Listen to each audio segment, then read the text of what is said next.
Lalu dengan diam-diam, dokter jenius itu membawa kabur jenazah perempuan idamannya ini ke rumahnya. Boneka itu tampak menyeramkan dan punya muka yang aneh. Waktu itu Carl kecil bermimpi bahwa dia merasa didatangi oleh arwah nenek buyutnya. Jaringan paru bisa mengalami kerusakan yang luas dan terjadi batuk-batuk darah yang hebat.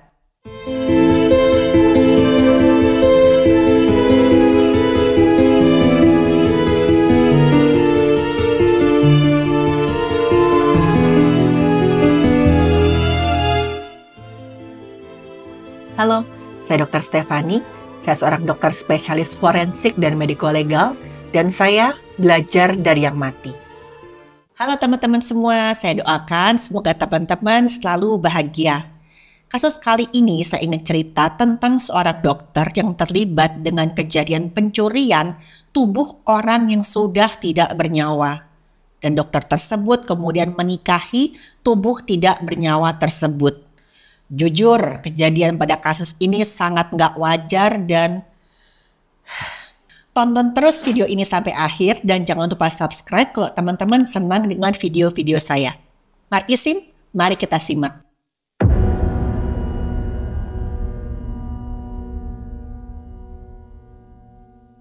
Pencurian mayat seorang perempuan untuk dijadikan istri. Aduh, kok ngeri banget ya. Dan yang melakukan ini bukan orang sembarangan, tapi seorang dokter bernama Carl. Awalnya Carl ini adalah seorang dokter, dia merawat ada seorang pasien perempuan muda namanya Elena. Rasa cinta Carl terhadap Elena ini tumbuh ketika pertama kali Carl melihat Elena masuk ke ruang prakteknya. Cinta pada pandangan pertama, love at first sight. Carl ini merasa percaya benar-benar 10.000% kalau Elena itu adalah perempuan yang sudah dia tunggu dari awal dia hidup. Padahal sebenarnya dokter jenius bernama Carl ini sudah punya istri dan anak. Tapi saat itu Carl meninggalkan istrinya dengan sangat-sangat tidak bertanggung jawab. Hal itu terjadi karena awalnya tuh Carl gak suka sama istrinya. Bisa dibilang di awal itu Carl itu menikah sama istrinya dengan terpaksa. Carl ini menjalani pernikahan dengan istri pertamanya karena tuntutan dari ibunya, dijodohkan. Pernikahan Carl dan perempuan pilihan ibunya itu bisa dibilang pernikahan yang dipaksakan. Carl tuh sama sekali gak cinta sama istrinya. Istrinya itu jauh banget dari tipe perempuan idamannya Carl. Sebenarnya si Carl ini punya impian tentang perempuan yang nanti akan menjadi cinta sejatinya. Impian tentang sang perempuan ini itu muncul waktu Carl berusia 10 tahun. Waktu itu Carl kecil bermimpi bahwa dia merasa didatangi oleh arwah nenek buyutnya. Di mimpinya ini Carl bilang si nenek buyutnya tuh ngomong ke si Carl kalau suatu saat nanti akan ada seorang wanita berambut hitam lebat, cantik yang akan menjadi cinta sejatinya Carl. Sejak saat itu si Carl percaya kalau nanti cinta sejatinya, jodohnya, soulmate atau apalah itu namanya adalah seorang perempuan berambut hitam dan cantik. Dan istri pertamanya ini jauh banget ciri-cirinya dari yang disebutkan oleh nenek buyutnya. Dan gara-gara itu si Carl akhirnya memutuskan buat meninggalkan istrinya. Padahal saat itu mereka sudah dikaruniai anak. Buat teman-teman baik laki-laki ataupun perempuan, jangan pernah melakukan apa yang dilakukan oleh Carl ya. Ingat, jangan sampai. Tapi untungnya karena kecerdasannya nggak butuh waktu lama untuk Carl mendapatkan pekerjaan di rumah sakit. Bahkan setelah dia meninggalkan istri dan anaknya begitu aja. Di rumah sakit inilah si Carl ketemu dengan Elena. Waktu itu Elena datang diantar oleh ibunya. Dia mau melakukan pemeriksaan karena ada penyakit yang diderita oleh Elena. Dan penyakit ini sudah berjalan cukup lama. Elena kemudian menceritakan apa yang dia rasakan kepada Carl. Waktu mendengar Elena cerita ini, Carl antara fokus dan gak fokus. Karena saat itu Carl terpesona melihat wajahnya Elena. Carl terpesona dengan kecantikan Elena yang luar biasa. Kemudian Carl langsung jatuh cinta pada pandangan pertama saat melihat Elena yang super cantik. Elena adalah wanita yang saat 10 tahun lalu diceritakan oleh nenek buyutnya di mimpinya Carl. Dan Elena adalah wanita yang dipercaya akan menjadi istrinya Carl. Saat itu dengan gugup ya Carl melakukan pemeriksaan pada Elena. Carl itu seolah-olah seperti menemukan cinta sejati yang selama ini dia tunggu. Tapi setelah pemeriksaan dilakukan, Carl mendiagnosis kalau Elena terkena penyakit berbahaya yang sulit untuk disembuhkan. Elena menderita TBC atau tuberkulosis. Tuberkulosis atau TBC itu adalah infeksi yang disebabkan oleh bakteri Mycobacterium tuberculosis. Penyakit ini menyerang paru-paru tapi bisa juga menyebar ke organ lain, kayak ginjal, otak, sampai tulang belakang. Mycobacterium ini ditularkan dari droplet atau cipratan air liur. Misalkan orang yang terinfeksi TBC ini batuk-batuk, bersin atau meludah, maka bakteri akan terlepas ke udara melalui cipratan air liur. Kalau cipratan air liur ini terhirup orang lain, maka TBC akan menular. Faktor yang meningkatkan kemungkinan orang terinfeksi TBC ini antara lain yang pertama, kekebalan tubuhnya lemah. Yang kedua, sehari-hari dia ada kontak dekat dengan penderita TBC yang aktif. Yang ketiga, orang tersebut kekurangan nutrisi. Saat bakteri masuk ke dalam paru-paru, maka bakteri akan dimakan oleh sel darah putih. Tapi Mycobacterium ini pinter nih, dia punya cara melindungi diri, dia nggak hancur saat dimakan oleh sel darah putih. Kemudian sistem kekebalan tubuh akan mengaktifkan sel lain, yaitu sel limfosit T. Setelah itu akan semakin banyak sel darah putih yang datang untuk mengendalikan infeksi. Sel-sel ini lalu akan membentuk granuloma atau benjolan berisi sel darah putih. Dan pada tahap ini bakteri bisa aja nih nggak aktif. Tapi misalkan orang tersebut kekebalan tubuhnya melemah atau kekurangan nutrisi, maka bakterinya bisa aktif lagi. Granuloma akan mengalami kematian jaringan di bagian tengah-tengahnya. Pada tahap ini, bakteri bisa menyebar ke organ-organ lain. Yang terjadi di organ lain juga sama dengan apa yang terjadi di paru. Sel darah putih akan berusaha mencegah bakteri aktif, tapi kalau kekebalan tubuh menurun, maka bakteri akan berkembang biak. Kalau TBC nggak tertangani dengan baik, maka bisa mengancam nyawa. Jaringan paru bisa mengalami kerusakan yang luas dan terjadi batuk-batuk darah yang hebat. Selain itu juga akan terbentuk cairan nanah atau cairan radang di ruang antara paru-paru dan dinding dada. TBC yang ada di jaringan lain juga bisa menyebabkan kerusakan organ yang sama.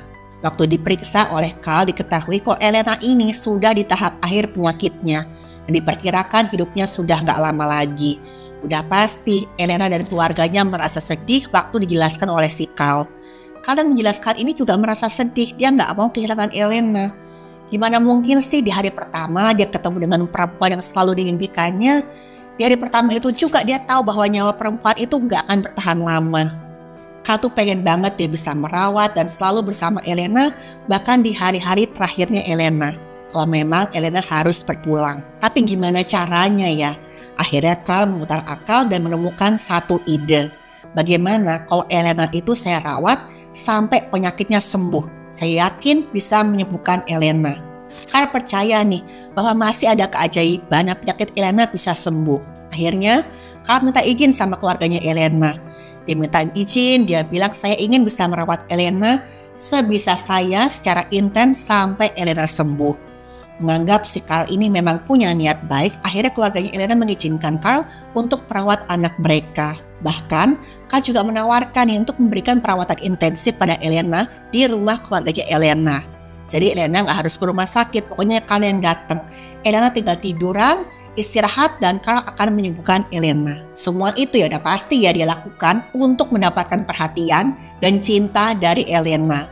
Carl juga tekun mengobati Elena dengan berbagai macam obat racikannya sendiri. Sampai Carl juga berikan Elena itu hadiah lain nih, nggak cuma obat.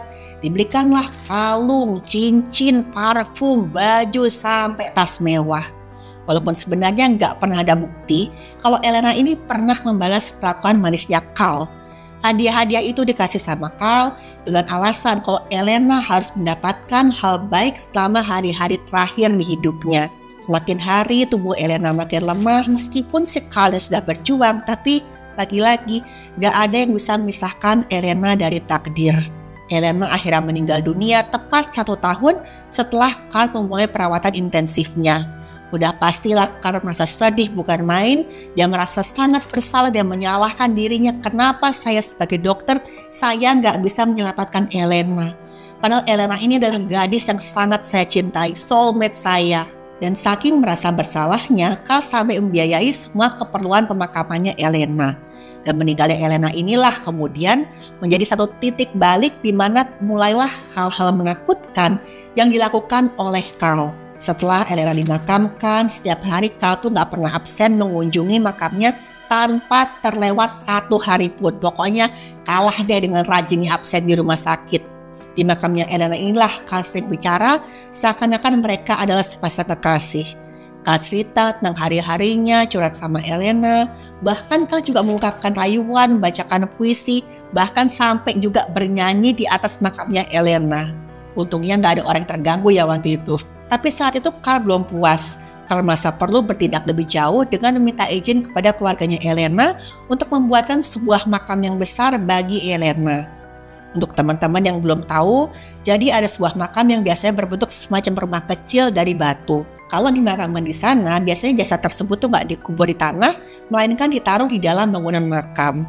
Carl kemudian membujuk keluarga Elena untuk mengizinkannya dengan alasan itu sebagai bentuk penyesalannya karena nggak bisa menyelamatkan nyawanya Elena. Ini Carl nggak sadar nih, kok yang namanya nyawa manusia itu di tangan Tuhan. Manusia bisa berusaha tapi Tuhanlah yang menentukan. Tapi saat itu saking bucinnya Carl nggak melihat itu semua. Mendengar niat baiknya si Carl ini, akhirnya keluarga Elena mengizinkan Carl untuk membuatkan makam besar bagi Elena. Tapi sebenarnya membuatkan makam besar itu kayak akal bulusnya si Carl aja. Kalau Carl membuatkan makam itu aja, Carl juga akan memegang kunci untuk masuk ke makamnya Elena. Nah, dari situlah aktivitas ganjil Carl ini semakin bisa lancar dia lakukan, semakin menjadi-jadi. Carl menganggap bahwa mengunjungi makam Elena itu sama dengan berkencan dengan Elena. Apalagi ini peti matinya itu bisa dibuka oleh si Carl. Karena tadi Carl kan dia pegang kuncinya. Carl tuh bisa bebas memandangi mayat Elena kapanpun dia mau. Padahal saat itu kondisi jasadnya Elena sudah mulai masuki tahap pembusukan. Oke, makin aneh aja ini teman-teman ya. Kok bisa Carl itu masih memuji Elena cantik? Ya mungkin tadi Carl itu sudah terlalu dibutakan oleh cinta. Jadi kondisinya si Elena ini sudah mengalami beberapa tahap pembusukan. Jasad Elena itu bisa tetap tampak utuh itu paling lama 1-2 hari setelah. Karena pada fase ini tubuh belum menunjukkan tanda-tanda pembusukan di luar. Baru terjadi proses pencernaan jaringan tubuh oleh enzim yang ada di dalam sel. 2-3 hari setelah barulah terlihat perubahan warna kehijauan di kulit. Bakteri dari saluran cerna mulai menyebar ke seluruh jaringan tubuh. Bakteri menghasilkan gas seperti metana, amonia, hidrogen sulfida. Gas ini nanti akan menumpuk di tubuh dan menyebabkan pembengkakan. Selain itu nanti kulit akan mulai berwarna kehijauan. 5-10 hari setelah tanda pembusukan akan semakin jelas. Mulai banyak belatung memakan jaringan di tubuh, kulit ari mulai mengelupas, dan warna kulit yang tadinya hijau berubah jadi semakin gelap. 10-20 hari setelah jaringan lunak tubuh pun mulai hancur seluruhnya. Gas pembusukan mulai hilang dan tubuh mulai kempes. Mulai nih terbentuk cairan pembusukan dari protein dan lemak tubuh yang terurai. Saat ini jaringan tubuh sudah hampir habis dimakan belatung dan juga bakteri. Lebih dari 30 hari setelah biasanya cuman kelihatan tulang belulang. Tubuh akan tersisa kerangka dan dengan sedikit jaringan lunak. Pasti teman-teman penasaran ya. Biasanya kan jasad yang busuk akan bau. Kok bisa ya Carl ini tahan dengan baunya? Karena seorang dokter, Carl ini selalu punya cara untuk menutupi bau busuk dari jasadnya Elena. Carl ini selalu menyemprotkan parfum di sekeliling makamnya Elena. Dia juga menaruh wangian bakar di sekeliling peti milik si Elena. Kegiatan ini berlanjut sampai 1 hari, tepat setelah beberapa bulan Elena meregang nyawa, ada satu kejadian aneh yang terjadi ke si Carl. Saat dia sedang melakukan hal aneh di makam Elena, tiba-tiba aja Carl mendengar ada suara Elena dari dalam peti matinya. Kurang lebih suara Elena yang Carl dengar itu bertanya seperti ini. Apa benar saya udah mati? Waktu mendengar suara Elena, mata Carl berkaca-kaca, dia merasa sedih, dia nggak percaya. Dia tuh bisa mendengar lagi suara wanita yang sudah sangat dia rindukan. Carl kemudian menjawab pertanyaan Elena. Belum, tubuh kamu aja yang tidur, tapi jiwa kamu masih hidup kok, aku percaya. Carl kemudian merasa mendengar suara Elena lagi. Dan saat itu Elena berkata kalau Elena ingin tinggal dan hidup bahagia bersama-sama dengan Carl. Carl merasa saat itu Elena ingin dibawa pulang ke rumahnya. Bukannya berpikir bahwa ini semua halusinasi, tapi Carl malah menyanggupi permintaan dari suara Elena tadi. Lalu dengan diam-diam, Dr. Jenius itu membawa kabur jenazah perempuan idamannya ini ke rumahnya. Tapi karena tubuh Elena sudah membusuk, Carl mencoba untuk kembali memperbaiki tubuhnya si Elena. Dengan kemampuan medis dan juga kecerdasannya, Carl memperbaiki tubuh Elena dengan cara yang dia bilang unik, gak biasa, dan jujur aja nih aneh banget ya teman-teman. Pertama-tama Carl menghubungkan tulang-tulang Elena dengan kawat supaya tubuhnya tetap terbentuk. Mata Elena udah pasti sudah membusuk, sudah cair, sudah hilang. Kemudian matanya itu dia ganti dengan sebuah mata yang terbuat dari kaca. Isi perut Elena dia ganti dengan kain untuk mengisi rongga-rongga yang kosong, karena saat itu memang organ dalamnya Elena itu semua sudah habis dengan membusukkan. Setelah itu kulitnya Elena diganti dengan sutra yang dilapisi dengan lilin dan juga plester. Jangan pernah mencari foto jasad Elena yang sudah diperbaiki ya teman-teman, karena jujur aja gak semua orang kuat melihatnya. Setelah tubuh Elena ini diperbaiki, akhirnya Carl memutuskan untuk melakukan sesuatu yang sangat-sangat penting di hidupnya, yaitu menikahi jasadnya Elena secara resmi. Setelah menikahi jasad Elena ini, Carl merasa sangat bahagia. Dia yakin saat itu Elena juga merasa bahagia. Carl dan Elena sehari-hari menjalani kehidupan layaknya pasangan yang menurut Carl mereka berdua adalah pasangan serasi. Si serasi itu. Carl tidur satu ranjang dengan Elena dan bertingkah seperti suami yang setia. Pokoknya dianggap saat itu Elena masih hidup, cuma gak bisa gerak aja. Tapi ya udah pasti ada beberapa hal yang gak bisa Elena lakukan untuk menjadi istri seperti normalnya istri. Misalnya untuk makan dan mandi udah pasti Elena membutuhkan bantuannya si Carl. Saat makan biasanya Carl ini menyuapi Elena dari mulut ke mulut. Menyuapi makanan dari mulut ke mulut. Menyuapi dari mulut ke mulut. Dari mulut ke mulut. Aneh banget sih Carl ini ya. Jadi si Carl ini mengunyah makanan tersebut sampai halus baru memindahkannya ke Elena lewat mulut. Saat mandi juga biasanya Carl akan menyiapkan air hangat dan pelan-pelan mengusap kulit Elena yang bisa aja rusak saking rapuhnya. Setelah beberapa saat hidup berdua, ternyata Carl ini gak mau berhenti sampai menikahi jasadnya si Elena. Dia pingin Elena kembali hidup dan mereka menjalin kisah cinta yang normal. Ini agak-agak mirip cerita Frankenstein ya sebenarnya ya. Pokoknya karena bertekad entah bagaimana caranya dia harus kembali menghidupkan Elena. Carl kemudian mulai memberikan Elena vitamin supaya fungsi-fungsi tubuhnya kembali hidup. Carl juga pernah memasukkan Elena ini ke dalam inkubator supaya jasadnya si Elena ini tetap hangat seperti manusia yang masih hidup. Di catatan pribadinya Carl dia mengungkapkan kalau usahanya ini membuahkan hasil. Elena tuh semakin hari bobotnya semakin bertambah. Terus juga kulit-kulitnya tuh semakin sembuh setiap hari, semakin cantik. Wajahnya juga dia lihat tuh semakin cerah dan bahagia. Bahkan pernah sekali tuh Carl melihat ada semacam pergerakan di dadanya Elena seakan-akan Elena tuh sedang bernapas. Ya tentu aja ya teman-teman, ini hanyalah halusinasi di pikirannya Carl aja. Yang entah kenapa sampai bisa Carl tuh berhalusinasi seperti itu. Kalau Elena itu udah meninggal. Aduh ampun deh. Sampai akhirnya kisah keanehan dan kengerian ini berakhir dengan kecerobohan yang dilakukan oleh Carl. Kejadian ini bermula dari seorang anak kecil yang tinggal di sekitar rumahnya si Carl. Anak itu ngeliat rumahnya si Carl terus dia penasaran nih, karena rumahnya Carl itu bagus dan luas. Anak kecil itu diam-diam pergi ke halaman rumah Carl dan dia ngelihat jendela rumah Carl yang saat itu sedikit kebuka. Anak kecil itu penasaran nih dan ngintiplah ke dalam rumah. Dia kaget setengah mati saat melihat apa yang ada di dalam rumah, karena saat itu dia lihat Carl sedang berdansa dengan sebuah boneka perempuan yang ukurannya itu lebih besar dari manusia.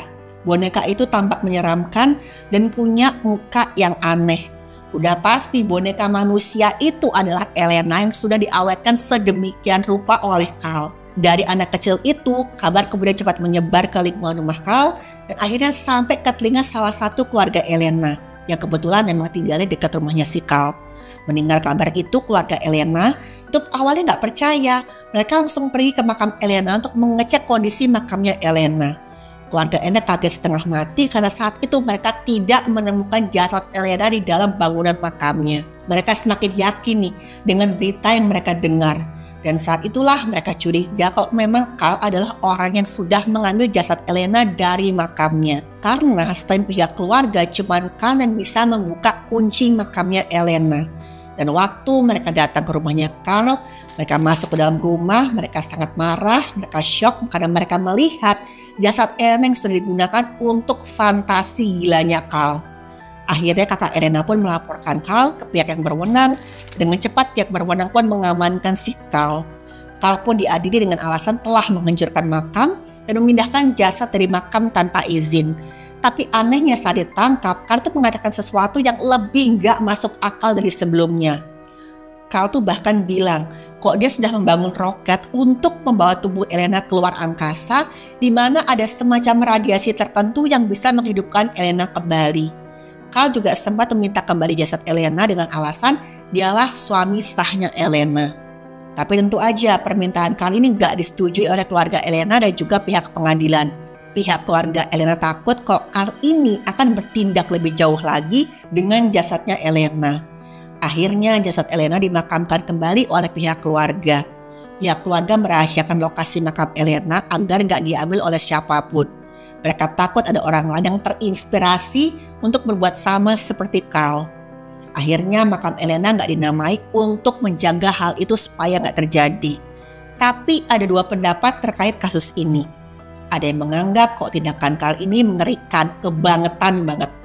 Tapi ada juga yang menganggap kok perbuatan Carl itu sangat romantis karena didasari oleh rasa cinta.